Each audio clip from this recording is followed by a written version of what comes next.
ഞങ്ങൾ ഇവിടെ ഭയങ്കര കുക്കിംഗ് എല്ലാവരും കൂടെ ഇതുണ്ട്. ഉണ്ണിയുണ്ട്, അയ്യപ്പനുണ്ട്. ഉണ്ണി ഇവിടെ ഇത് മേടിച്ചുകൊണ്ട് വന്നിട്ടുണ്ട്. എന്തോ അതിൻ്റെ പേര്, ഞണ്ടോ?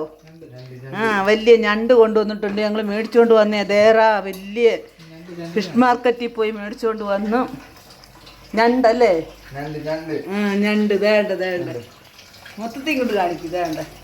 ഇത് എത്ര കിലോയോ? 2 കിലോയോ? 2 കിലോയ്ക്ക് ഇവിടെ എത്ര ആയിരുന്നു? 35 രൂപ. നമ്മുടെ ഇവിടുത്തെ 35 രൂപ. ഞങ്ങളുടെ അയ്യപ്പനാണ് ക്ലീൻ ചെയ്തുകൊണ്ടിരിക്കുന്നത്. കുക്കിംഗ് വന്ന് ഉണ്ണിയാണ്. പിന്നെ മത്തി മേടിച്ചായിരുന്നു.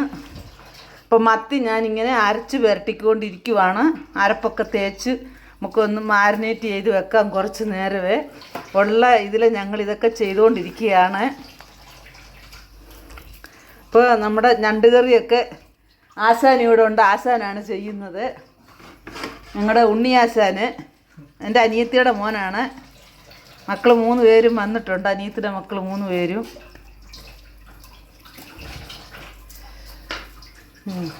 നീ ഇതിവിടെ ഇരുന്ന് കുറേ നേരം ഒന്ന് പിടിക്കട്ടെ അല്ലേ? അങ്ങനെ ഞങ്ങൾ ഞണ്ട് കറി വെക്കാൻ ഒരുങ്ങിയാണ്.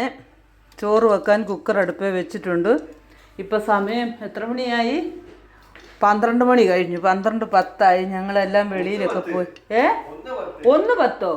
1:10. ഞങ്ങളെല്ലാവരും വെളിയിൽ പോയേക്കുമായിരുന്നു. വെളിയിൽ പോയിച്ച് വന്നതാണ്. അപ്പം നമുക്ക് ഇനി എണ്ണ ഒഴിച്ചിട്ടുണ്ട്. പെരിഞ്ജീരകം ഇടണമെന്ന്. പെരിഞ്ജീരകം ഇട്ട് പൊട്ടിയിട്ട് പിന്നെ നമുക്ക് ഉള്ളിയും പച്ചമുളകും എല്ലാം വഴറ്റിയെടുക്കണം. പെരിഞ്ജീരകം ഇട്ടിട്ടുണ്ട്. പെരിഞ്ജീരകം ഇട്ട് മൂത്തിട്ടുണ്ട്. ഇനി ഇതിനകത്തോട്ട് നമുക്ക് ചെറിയ ഉള്ളിയും ഒരിച്ചിരി സവാളയും കൂടി എടുത്തിട്ടുണ്ട്. പിന്നെ തക്കാളി എല്ലാം ഉണ്ട്. നമുക്ക് ആദ്യം ഉള്ളിയും പച്ചമുളകും കരിയാപ്പിലയും കൂടെ ഒന്ന് നന്നായിട്ട് വഴറ്റിയെടുക്കാം. അങ്ങനെ ഉള്ളി ഇതെല്ലാം നമുക്ക് നന്നായിട്ടൊന്ന് വഴറ്റിയെടുക്കാം. ഇതിനകത്ത് ഞാൻ ഉള്ളി, പച്ചമുളക്, കരിയാപ്പില ഇത്രയും ഇട്ടിട്ടുണ്ട്. നന്നായിട്ട് വഴറ്റിയെടുക്കാം.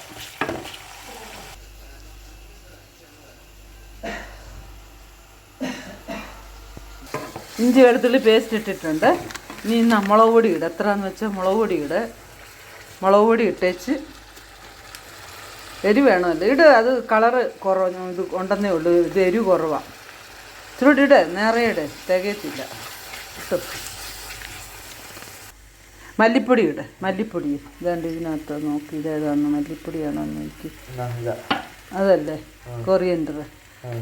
അതിട്. ഇട്. വലുത് തുറക്കും മോനെ. അപ്പുറം തുറക്ക്. കുറേ കൂടെ ഇട്. ഇച്ചിരി ഇട്. തികയത്തില്ല. നമുക്ക് 2 കിലോയോളം ഉണ്ടല്ലോ. ഞങ്ങളുടെ മാസ്റ്ററാണ് ഇന്ന് ചെയ്യുന്നത് കേട്ടോ. ഉണ്ണി മാസ്റ്റർ. മതി. വീണായിരുന്നു. മഞ്ഞപ്പൊടി ഇട്. ഇച്ചിരി ഇട്. മഞ്ഞപ്പൊടി വലുത് തുറക്കത്. മതി. ഇനി ഇതിൻ്റെ പച്ചമണം പോകുന്നിടം വരെ നന്നായിട്ടൊന്ന് വഴറ്റിക്കുക ഇത്.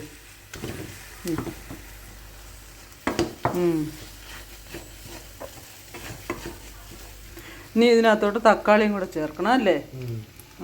തക്കാളി ചേർക്ക്. അങ്ങനെ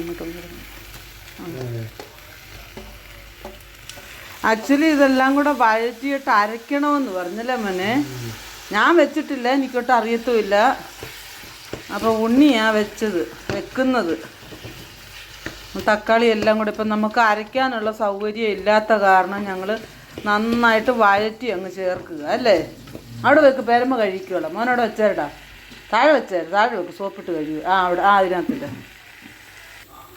അങ്ങനെ തേങ്ങയും എല്ലാം ചേർത്ത് ഞാൻ തേങ്ങ അരയ്ക്കാനുള്ള സൗകര്യം ഇല്ലായിരുന്നു. അത് കാരണം ചിരകിയ തേങ്ങയായിരുന്നു. അത് വെള്ളം ഒഴിച്ച് പിഴിഞ്ഞ് നല്ലതായിട്ട് അതിൻ്റെ 1-ാം പാല് മാറ്റി വെച്ചിട്ടുണ്ട്. മറ്റേ ഇതൊഴിച്ച് നമ്മൾ തക്കാളിയെല്ലാം വഴറ്റിയത് നമ്മളൊന്ന് വേവിക്കുകയാണ്. വേവിച്ചിട്ട് നമുക്ക് ഞണ്ടിനകത്തോട്ട് ചേർത്ത് വേവിച്ചെടുക്കണം. അത് ചില ഉപ്പും കൂടെ ചേർത്തിട്ടുണ്ട് ഞാൻ. അങ്ങനെ ഞങ്ങളുടെ മീൻ ഇങ്ങനെ വറുത്തുകൊണ്ടിരിക്കുന്നു. ഞണ്ട് കറി ഇവിടെ റെഡി ആയിക്കൊണ്ടിരിക്കുന്നു. ഇനി ഒരു 10 മിനിറ്റും കൂടെ ആകും ഞങ്ങൾ ചോറുണ്ണാൻ. റെഡി ആയിക്കൊണ്ടിരിക്കുക രണ്ടും. അങ്ങനെ ഞങ്ങളുടെ ഞണ്ട് കറിയും മീൻ വറുത്തത്, ചോറ്, എല്ലാം റെഡി ആയിട്ടുണ്ട്. ഞങ്ങളിങ്ങനെ തറയിലെ വട്ടത്തിലിരുന്ന് കഴിക്കാൻ പോവുകയാണ് എല്ലാവരും. എന്തിയേ ഉണ്ണി മാസ്റ്റർ, അമ്പാടിക്കണ്ണന്, അയ്യപ്പൻ കള്ളന്, കാർത്തിക്കള്ളന്, എല്ലാ കള്ളന്മാരും ഉണ്ട്. ഞങ്ങൾ ഇന്നോട് ചോറിനാൻ പോവാ. അദ്ദേഹം താഴെ ഇരിക്കത്തില്ല, ഹൈയസ്റ്റാ. അപ്പം ഞങ്ങൾ ചോറിനട്ടെ.